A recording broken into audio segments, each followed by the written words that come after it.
There exists a type of creature in this world. They have been discovered by a few people, but their existence has never been confirmed. We collectively refer to such creatures as unidentified mysterious animals, UMA. Hello everyone! Welcome to the World in 10-Minute series. In this episode, I will introduce a blood-sucking aquatic creature found in South America, El Cuero, also known as Quero. The name is a transliteration. Aluquilo is derived from Spanish, where alu functions as a definite article, similar to the in English. Qualo can be directly translated as cowhide or leather. Just like the blood-sucking manta we discussed in the previous episode, this creature has many names, including water skin, living fur blanket, and devil's blanket. As the name suggests, it is an amphibian creature that resembles a cowhide. It is mainly found in the rivers and estuaries of Chile and Argentina. Its back is either black or features black and white spots. Its body is surrounded by a ring of sharp hooked claws.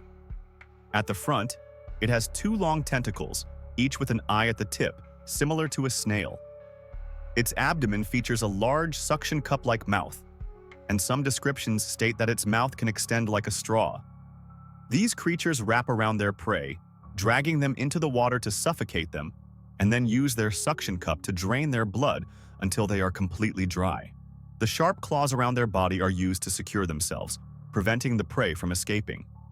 Now, let's take a look at a few videos from recent years that allegedly show sightings of El Cuero. A user named William uploaded the video on July 14, 2018. In his comment, he explained that he did not film it himself.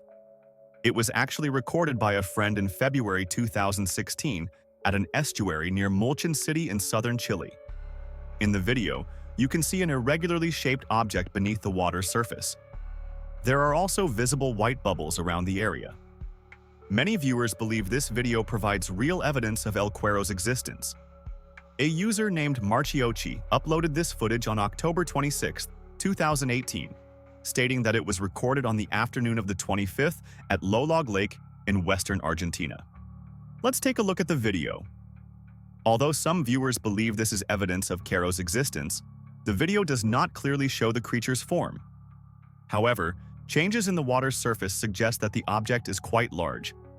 A user named Milkrios uploaded this video on September 10, 2019. The title of the video indicates that it was filmed at Rosario Lake in Argentina. In this footage, part of the object floating on the water appears to be white fur.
There is clearly a submerged part of it, making it look more like the corpse of an animal. In fact, there are many similar records to the videos mentioned above.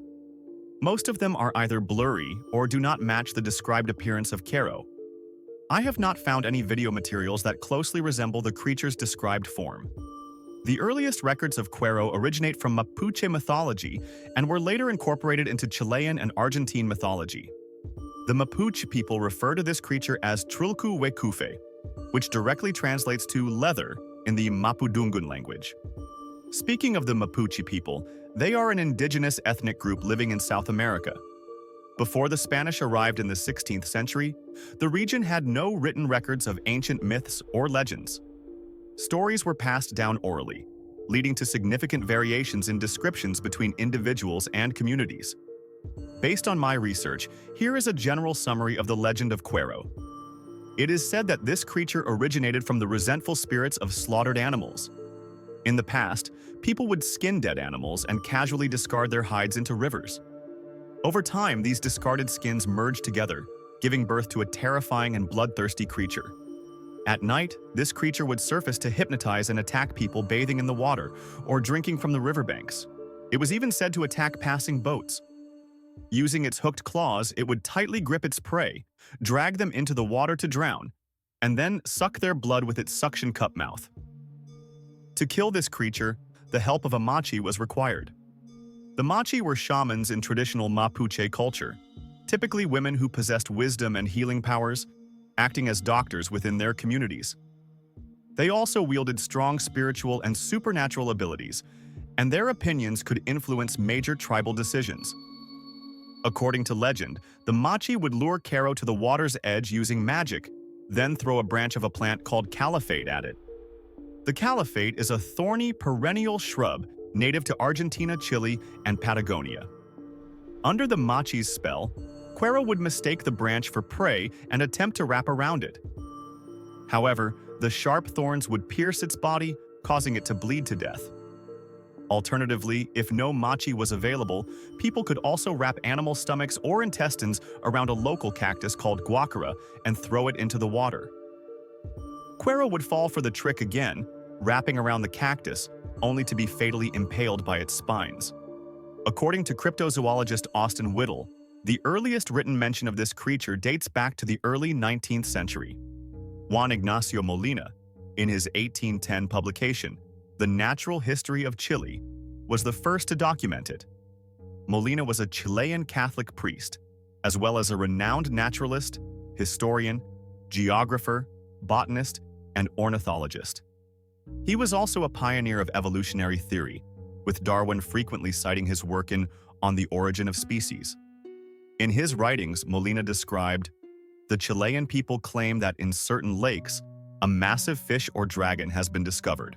They call it Kirivilu. They say it is a man-eating fish, so one must never swim in the lakes at dawn." However, descriptions varied.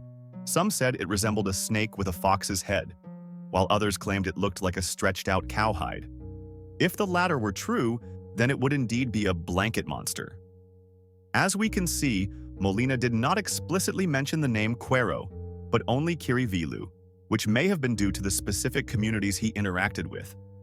Interestingly, Kirivilu is another aquatic creature from Mapuche mythology. Its name originates from a combination of snake and fox in the Mapudungun language. It is said to be a huge and powerful water beast living in rivers and lagoons, often described as a snake with a fox's head and tail, with spikes at the end of its tail. Due to uncertainties and inconsistencies in folklore, these two creatures, Quero and Kirivilu, are often confused with one another. This is the well-known image of Quero that many once believed to be real. In fact, it comes from the Chilean historian Thomas Legeva Silva, who mentioned it in his 1908 book on the psychology of the Araucanians. In the book, he describes a creature known as Trulku we Kufe, as recounted by indigenous people. According to their descriptions, it was an octopus the size of a calf's hide, with claws around its edges. It was said to inhabit the deep rivers and lagoons of Honduras, dragging people and animals that crossed the water or bathed in the river, and killing them by constriction. Many Mapuche people who drowned due to river debris and mud were believed to have been taken by this creature. In this book, Legeva also mentions Kirivilu, distinguishing Quero from Kirivilu. However, he refers to Kirivilu by another name, Nguruvilu. A Chilean folklorist, Oreste Plath, published a book in 1973 titled Geography of Chilean Myths and Legends. It systematically collected myths and legends from different regions of Chile. However, the most accessible version today is the 1983 second edition, which he later expanded. According to this book, the legend of Quero is found in Santiago, Atacama, and Aconcagua in Chile. The general content is similar to the previously mentioned stories. In the Santiago region, however, a more mythical version of the tale exists. It is said that long ago, a an abundant silver mine existed near Batuco, but no one knew its exact location. The only known fact was that a tall black guardian protected the mine at all times. One year, Santiago suffered from a great drought, and famine spread across the land. A kind-hearted gentleman decided to help the poor, but he was not wealthy himself. One night, the black guardian approached him and asked, "If you had a great fortune, what would you do?" The gentleman replied, "I would buy all the crops and distribute them to the poor."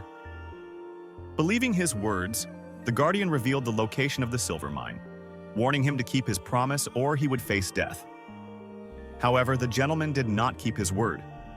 He delayed his charity efforts, always making excuses, while secretly preparing to flee. He had already purchased a large ship and was ready to escape with all the treasure, but secrets don't stay hidden forever. The Black Guardian discovered his betrayal and, one night, while the gentleman and his workers were inside the mine, he summoned a great flood, drowning the entire mine along with the greedy men. This flood is said to have formed the Batuco Lagoon. Afterward, the Black Guardian transformed into a water creature resembling a cowhide, continuing to guard the treasure beneath the water. After hearing these bizarre tales, let's take a look at modern eyewitness accounts. In 1965, an elderly man named Ambrosio Melivius recounted an encounter from his youth. He and his friend Ramir were riding horses near Lake Carilafquén in Argentina when suddenly, Ramir's horse stumbled and threw him to the lakeshore. He fell directly onto what looked like an animal hide. In an instant, the creature wrapped around him and dragged him into the lake, disappearing with him. His body was never found. In 1996, many people reported seeing a moving rock-like object in Lake Lolog, Argentina. Local residents claimed that a creature called skeleton snail lived in the lake, which might explain why many people in 2018 believed the video footage showed Cuero. In 2013, Chilean television interviewed several residents near Sausalito Lake. They had grown up hearing stories about Cuero eating people. A woman named Machili stated that Cuero had killed at least 100 people. More than 10 years ago, she saw soldiers searching for missing horses and children near the lake, but she believed they had all been eaten by Cuero. Around 2010, multiple people witnessed a black blanket-like object floating on the lake's surface. From these interviews, it is clear that locals firmly believe in the existence of a water monster. These are some of the most notable stories and records I have found about Cuero.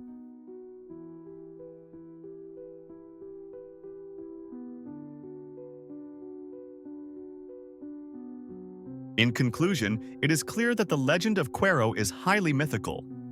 However, what is strange is that there are very few documented sightings or eyewitness records. Based on descriptions, the main differences between Cuero and the blood-sucking manta from the previous episode are the number of mouths, the presence of hooked claws, whether it is venomous. Despite these differences, public speculation about this creature is quite similar to that of the blood-sucking manta. Austin Whittle suggested that the origin of the myth might have come from the Mapuche people witnessing beached sea creatures or floating carcasses. Over time, through exaggeration and retelling, these sightings evolved into the legend of Cuero. He also referenced the yellow catfish theory. Since any creature surviving in the rivers and lakes of Patagonia must be a freshwater species, he proposed that Cuero could be related to yellow catfish, a species found in South America. However, the distribution of yellow catfish is very limited. In South America, they mainly inhabit the northern, central, and eastern tropical and subtropical regions, particularly the Amazon River Basin. Some have also been found in the La Plata River Basin in Argentina. On the other hand, the Cuero legend is concentrated in the central western part of South America, significantly narrowing the possible range. If we trace the legend back to the Mapuche region, it further restricts the distribution area. Since the 1980s, there have been some reports of yellow catfish sightings in Lake Nahuelhuapi, Argentina, but this still does not provide definitive evidence for Cuero's existence. Another hypothesis comes from Chilean archaeologist and folklorist Ricardo Lachem. In his 1924 book, The Social Organization and Religious Beliefs of Ancient Araucanians, he also mentioned the legend of Cuero. He suggested that the myth may have originated from large predatory squid found in Chilean waters, such as the Humboldt squid, also known as the jumbo flying squid. This species lives in the eastern Pacific Ocean, can grow up to 5 feet in length, and is known to attack humans. Latcham proposed that the hooked claws described in Quero's legend might actually refer to squid suckers, and that people who survived squid attacks may have exaggerated their experiences, leading to the spread of the legend into lagoons and freshwater regions. However, I personally find this theory questionable because the physical differences between Quero and squid are too great. There are no descriptions of tentacles in any Quero records. Another theory from cryptozoologist Carl Schuker suggests that Quero could be related to cnidarians, such as box jellyfish. He speculated that the light-sensitive eye spots and ochelli, simple eyes, of jellyfish may have been misinterpreted as hooked claws or large eyes. Additionally, the stomach sacs or ring-shaped gonads of jellyfish could have been mistaken for Quero's eyes. However, the biggest flaw in this theory is that large jellyfish species only live in marine environments. Although freshwater jellyfish do exist, they are tiny, never exceeding 30 millimeters in size. Moreover, jellyfish do not attack prey by wrapping around them, which contradicts key parts of the Quero legend. A fourth possibility was proposed by American cryptozoologist Mark Hall, who suggested that Quero might be an undiscovered species of Eurypterid, commonly known as a sea scorpion. Sea scorpions were large arthropods that went extinct around 250 million years ago, during the Permian-Triassic period. The earliest Eurypterids lived in marine environments, but some later species adapted to brackish and freshwater habitats. Because Quero is sighted in South America, Hall speculated that it could be a descendant of Eurypterids that survived past the late Carboniferous period. Although this theory is highly unlikely, if we were to compare Quero to extinct creatures, I believe that Cambrian-era anomalocarids, such as Opabinia and Anomalocaris, bear a closer resemblance to Quero's described features. In summary, I believe the possibility of Quero's existence remains uncertain, much like the blood-sucking manta discussed previously. First, legends from ancient times already differ significantly across regions and cultures.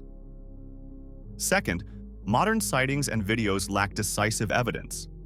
Aside from the 1965 account from the elderly man, almost no one has provided a direct encounter with Quero. There is also heavy embellishment in reported sightings. However, we cannot completely rule out the possibility of such a creature existing. After all, just like the platypus or the okapi, who would have believed in a four-legged duck or a half-zebra-like animal before they were scientifically documented? In the end, the unknown will always be greater than the known, and that is the true allure of unidentified mysterious animals. That's all for this episode. Thank you for watching.